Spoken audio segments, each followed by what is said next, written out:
Good afternoon, all of you. Chapter number 18, Analgesic and Antipyretic. In that last lecture, we have discussed about what is pain, what is the pain manifestation. That is, the pain is the first manifestation of injury. Okay.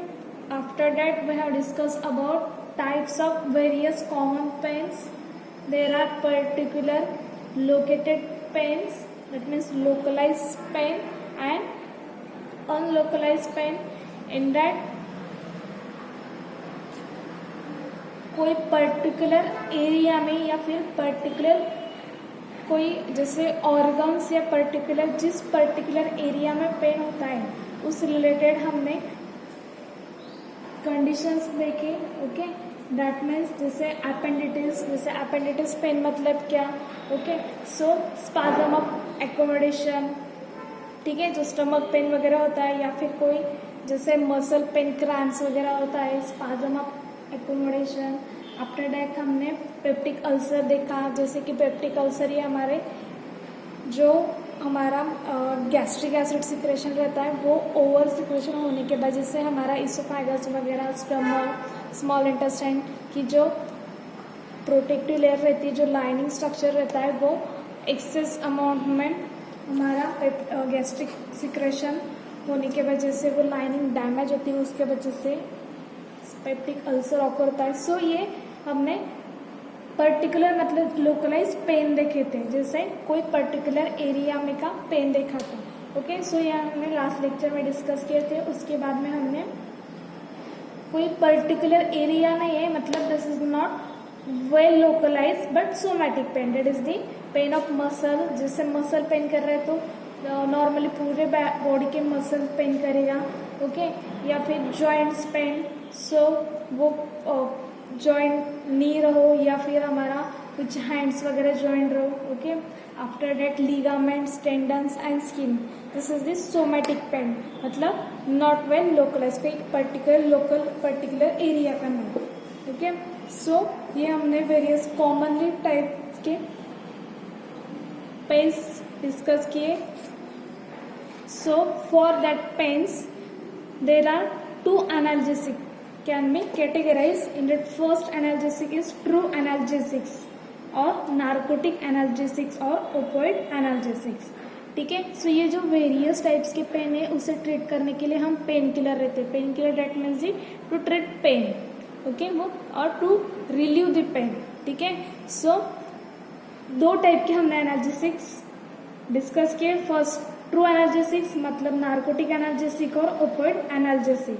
Narcotic analgesic that में जैसे opioid है ना, गांजा, heroin, जो नशीले drugs रहते हैं जिसके वजह से नशा प्रोवाइड करके हमें पेन का सेंसेशन नहीं होता है, जो दर्द होता है वो महसूस नहीं होता है. That is the narcotic, that means नशीले एनाल्जेसिक. ओके, सो हमने लास्ट लेक्चर में नार्कोटिक एनाल्जेसिक डिस्कस किया है.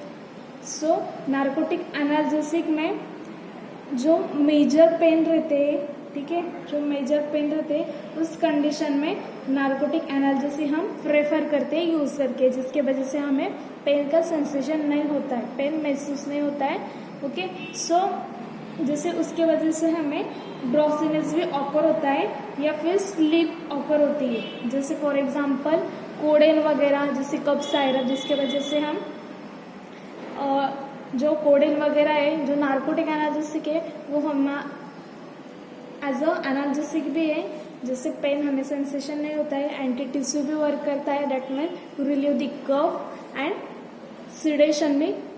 सिडेशन हिप्नोटिक्स भी प्रोवाइड करता है, ड्रॉसिनेस प्रोवाइड करता है, दैट मीन्स स्लीप प्रोवाइड करता है. जैसे कि हमारा कफ साइरप के वजह से हमें नींद आती है. ओके, सो उसके हमने एग्जाम्पल्स देखे थे, morphine, codeine, then levophenol, pentazocine, pethidine. Next is methadone, dextro, propaxifene. Okay, ये हो गया about narcotic analgesic. Now we are discussing about antipyretic analgesics. दो टाइप के एनाल्जेसिक्स है. ठीक है, फर्स्ट नार्कोटिक एनाल्जेसिक है, उसे ही ओपोइड एनाल्जेसिक कहते हैं और ट्रू एनाल्जेसिक कहते हैं. एंड सेकेंड टाइप का antipyretic analgesic. So we have to discuss firstly what is antipyretic. Antipyretic means anti means against and pyretics mean that agent or that antigen responsible for increase the body temperature. Okay ऐसा particular कोई agent जिसके वजह से हमारा body temperature normal से ज़्यादा increase होता है, दैट मीन पायरोजन. ओके उसके वजह से हमारे बॉडी का टेम्परेचर इंक्रीज होता है. So antipyretic are those medicine which relieve the और which decrease the body temperature. Okay which decrease the elevated body temperature. जो हमारा बॉडी टेम्परेचर जिसे हम कहते हैं फीवर, ठीक है, जो फीवर आया होता है बॉडी टेम्परेचर रहता है एलिवेटेड, उसे कम करता है, डिक्रीज करता है up to normal. That is called as antipyretics. So second type है एनाल्जेसिक का. जो एंटीपायरेटिक एनाल्जेसिक्स है दैट मीन्स वो नॉन नार्कोटिक्स है. ओके वो नशीला नहीं है. जो फर्स्ट हमने नशीले दैट मीन्स नार्कोटिक एनाल्जेसिक देखे थे, और सेकेंड टाइप एंटीपायरेटिक एनाल्जेसिक वो नॉन नार्कोटिक्स है. So see what is antipyretic analgesics, इसे कहते हैं फेब्रिफ्यूजेस. एंटीपायरेटिक एनाल्जेसिक और फेब्रिफ्यूजेस. फेब्रिफ्यूजेस मतलब जो नॉन नार्कोटिक्स है. से pyrexia is a condition where body temperature has been raised above normal. जो हमें फीवर आया रहता है, जो हमारी बॉडी टेम्परेचर नॉर्मल से ज़्यादा इंक्रीज रहता है, दैट मीन्स उसे कहते हैं पायरेक्सिया. ठीक, pyrexia means increase the body temperature. हमें जो फीवर रहता है उसे कहते हैं pyrexia. So the rise in temperature may be due to infection और अदर डिसीज. जो हमें फीवर आता है, ओके सो वो क्यों आता है, वो पर्टिकुलर कोई इन्फेक्शन का सिम्टम्स रहता है या फिर कोई अदर डिसीज का सिम्टम्स रहता है. जैसे कि नॉर्मली कोई भी एंटीजन यदि हमारे बॉडी में एंटर कर रहा है, जैसे कि कोई भी बैक्टीरिया, वायरस वगैरह वॉटेवर, जो भी माइक्रो ऑर्गेनिज्म, जो भी फॉरेन पार्टिकल्स हमारे बॉडी में एंटर होते हैं, सो उसे हमारी इम्यूनिटी सिस्टम अपोज करती है. सो उसे अपोज करती है, और जो भी हमारा वायरल बैक्टीरियल इन्फेक्शन रहता है उसे, जैसे वायरस वगैरह बैक्टीरिया, उसे किल करने के लिए हमारी इम्यूनिटी सिस्टम हमारा बॉडी टेम्परेचर इंक्रीज करती है. So this is the symptoms during the process of immunity system protect our body from foreign particles. This process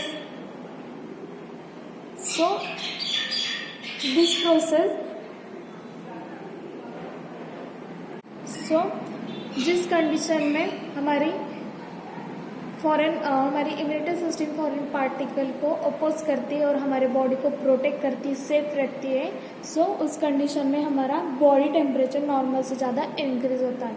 so this is the symptoms. ये सिम्टम्स है जब हमारी इम्यूनिटी सिस्टम हमें foreign particle के against या कोई पर्टिकुलर माइक्रो ऑर्गेनिज्म के against protect करती है. Okay so the drugs which lower the raise, that means elevated body temperature and bring it to normal. okay जो ड्रग्स, जो मेडिसिन हमारे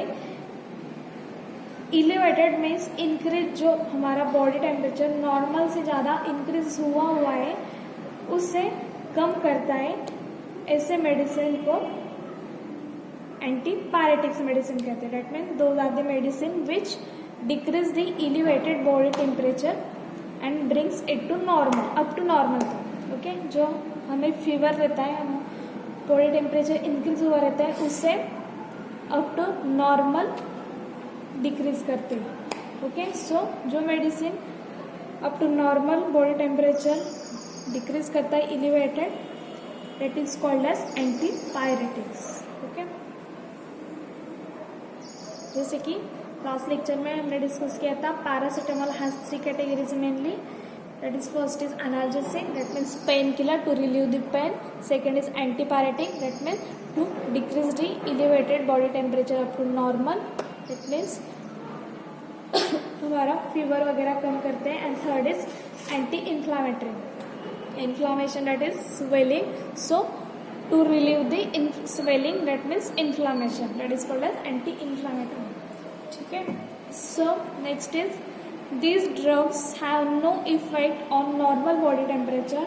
ठीक है. जो हमने एंटीपायरेटिक कैटेगरी देखी, एंटीपायरेटिक मतलब जो हमें फीवर आता है उससे जिससे हमारा बॉडी टेम्परेचर नॉर्मल से ज़्यादा इंक्रीज होता है, दैट मीन जैसे हमें फीवर आता है, सो वो कंडीशन ट्रीट करते हैं.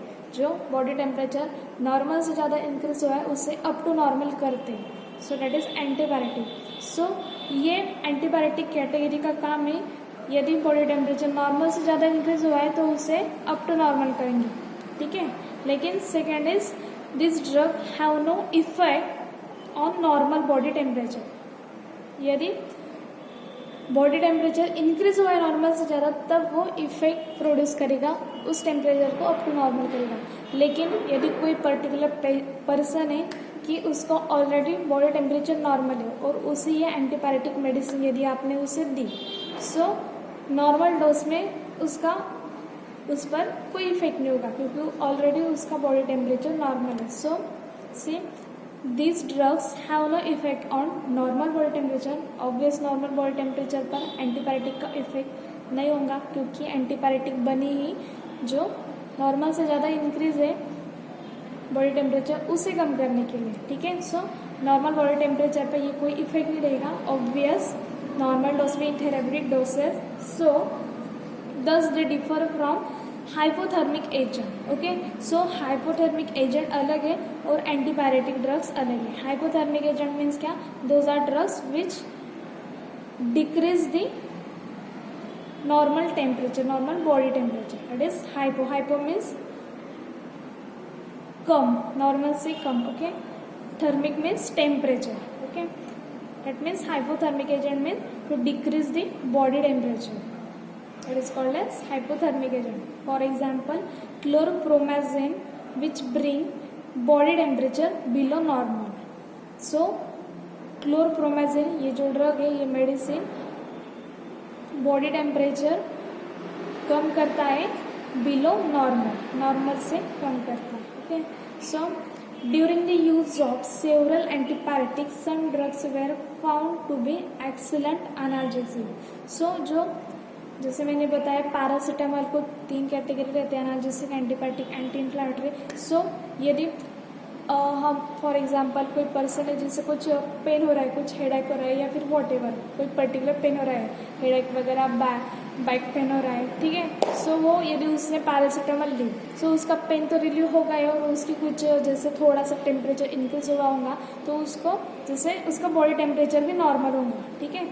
सो एंटीबायोटिक मेडिसिन को एनाल्जेसिक भी इफेक्ट रहता है जैसे. So which were useful to relieve minor pains like headache, back pain etcetera. Okay. Hence they are called antibiotic analgesic. Okay. इसलिए उस मेडिसिन को ऑब्वियस 2 कैटेगरी है. कोई पर्टिकुलर मेडिसिन जैसे पैरासीटामोल है वो इंक्रीज हुआ बॉडी टेम्परेचर भी कम करता है. That means to decrease the elevated body temperature and pain भी रिलीव करता है. That means to relieve the pain. ठीक है. दर्द भी कम करता है और हमारा इंक्रीज हुआ बॉडी टेम्परेचर भी कम करता है. So it has 2 categories particular drug. So that is called as antipyretic analgesic. Okay. Antipyretic भी मतलब जो फीवर आया होता है बॉडी टेम्परेचर इंक्रीज हुआ हो उससे कम करता है. That means antibiotic. And analgesic means pain जैसे दर्द कम करता है. That is antipyretic analgesic. Okay. So it is called as antibiotic analgesic और माइनर एनाल्जेसिक क्योंकि वो माइनर पेन ट्रीट करते हैं. सी जो 2 टाइप्स के एनाल्जेसिक है. फर्स्ट टाइप का एनाल्जेसिक था नार्कोटिक एनाल्जेसिक मतलब जो नशीली ड्रग है जैसे कोकेन वगैरह, गांजा, हेरोइन, ओपियम, मॉर्फिन वगैरह, कोडीन. ओके. सो ये जो नार्कोटिक एनाल्जेसिक है ये क्या करते हैं, कोई पर्टिकुलर पेशेंट को जो कुछ पेन है या फिर दर्द है, ठीक है, सो वो नार्कोसिस मीन्स नशा प्रोवाइड करके उस पर्सन को जो पेन रहता है या दर्द रहता है वो सेंसेशन नहीं होता है. ठीक है, और उसे ड्रॉसिनेस जैसे सिडेशन वगैरह या जैसे नींद आ जाती है, ठीक है। सो ये जो नशीले drugs that means narcotic analgesic से, नार्कोटिक कैटेगरी की एनाल्जेसिक ये जो मेजर पेन रहते हैं उसमें दिए जाते हैं, उसमें प्रेफर करते हैं। एंड जो सेकेंड टाइप का एनाल्जेसिक है, एनाल्जेसिक एंटीपायरेटिक, ये नॉन नार्कोटिक है, ये नशीले नहीं है। सो ये माइनर पेन्स में minor analgesic as a minor analgesic use करते हैं, जैसे कि माइनर पेन जैसे हेडेक, बैक पेन वगैरह whatever, okay. So see narcotic analgesic in two main features. इसके two main features हैं. First they have low activity in normal dose. Obvious जैसे मैंने कहा कि ये माइनर पेन ट्रीट करता है जैसे बैक पेन, हेडेक है। सो हेडेक और माइनर पेन ट्रीट करता है। सो ये नॉर्मल डोज में इसकी एक्टिविटी लो रहती है। जैसे कि हम कोई कुछ बॉडी पेन कर रहा है, हेडेक पेन हो रहा है, सो हम 500 mg पैरासीटामोल लेते हैं, ठीक है। सुबह कोई पर्टिकुलर पर्सनली उसका कुछ पेन रिलीव होगा, फिर से उसको जैसे आफ्टर इवनिंग या नाइट में पेन हो रहा है, सो फिर से पैरासीटामोल लेता है। सो नॉर्मल डोज रहता है जो हम मतलब नॉर्मली एक पर्सन एक दिन में 2 पैरासीटामोल ले सकता है, ओके, 500 mg। सो ये इसका नॉर्मल डोज में जो इसका डोज रहता है 500 mg, उसमें उसकी एक्टिविटी कम रहती है, लो रहती है। It means they have low activity in normal dose, okay. Next is their large dose will not receive severe और प्रोलॉन्ग पेन। जैसे कि मैंने कहा 2 टाइप के नार्कोटिक एनाल्जेसिक और एंटीपायरेटिक एनाल्जेसिक है। सो जो मेजर पेन रहते हैं, सेवर पेन रहते हैं, उसमें नार्कोटिक प्रेफर करते हैं क्योंकि वो ज़्यादा टाइम के लिए जैसे नशा प्रोवाइड करता है, उसके वजह से हमें पेन सेंसेशन नहीं होता है।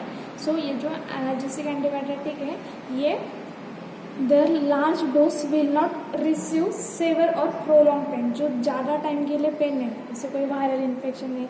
सो जैसे 5-6 दिन की ट्रीटमेंट फिजिशियन ने प्रिस्क्राइब किए, सो उसमें जैसे जो सेवर पेन होगा वगैरह, प्रोलॉन्ग पेन होगा लॉन्ग ड्यूरेशन के लिए, prolong in the sense long duration के लिए। सो उस टाइम के लिए ये लार्ज डोज प्रोवाइड नहीं करता है, मतलब इफेक्ट प्रोवाइड नहीं करता है, okay. After that see classification of antibiotic analgesic. हमने लास्ट लेक्चर में नार्कोटिक एनाल्जेसिक के क्लासिफिकेशन देखे थे, जैसे मॉर्फिन, कोडीन, ल्यूकोफेनॉल वगैरह example. Now classification of antibiotic analgesic, okay, may be classified on the basis of their chemical structure. Class first, aniline and para-aminophenol. Aniline and para-aminophenol derivatives, for example, acetamylide and paracetamol. Okay, class first is aniline and para-aminophenol derivative. For example, acetamylide and paracetamol. Synonym of paracetamol, acetaminophen. Okay. Class second, salicylic acid derivative. For example, aspirin. This medicine is well known. That means the brand name, it's Disprin, Crocin, वगैरह. Okay. So aspirin. Common name of aspirin, synonym of aspirin, that is the acetyl salicylic acid. Okay, जैसे last lecture में मैंने बताया था, यदि कोई particular person ने 1-2 month या 2-3 मंथ कंटिन्यू यदि एस्पिरिन यूज़ की, एडमिनिस्टर की, इनटेक की, सो उसका साइड इफेक्ट है पेप्टिक अल्सर, ठीक है। मेजर एस्पिरिन का यदि एस्पिरिन का यूज़ किया कोई पर्टिकुलर पेशेंट ने मेजर, तो उसका साइड इफेक्ट है peptic ulcer. So avoid it, discontinue it, okay. जो हमारे प्रोटेक्टिव लाइंस रहती है इसोफेगस वगैरह स्टमक में, वो प्रोटेक्टिव लाइन लेयर्स, ये एस्पिरिन, इसका जो साइड इफेक्ट है वो हमारा HCl एक्सेस अमाउंट में सिगरेट करके उनको डैमेज कर देता है, उसके वजह से पेप्टिक अल्सर ऑकर होता है, okay. So this is the most side effect of aspirin, that is peptic ulcer, remember that, okay. Next is class third, pyrazole derivative, for example analgin, antipyrine. Okay, first is aniline and para-aminophenol derivative, for example acetaldehyde, paracetamol, this is synonym of paracetamol, acetaminophen. Second is salicylic acid, example aspirin, synonym of aspirin is acetyl salicylic acid. And third is pyrazole derivative, it is the analgin and antipyrine. Okay.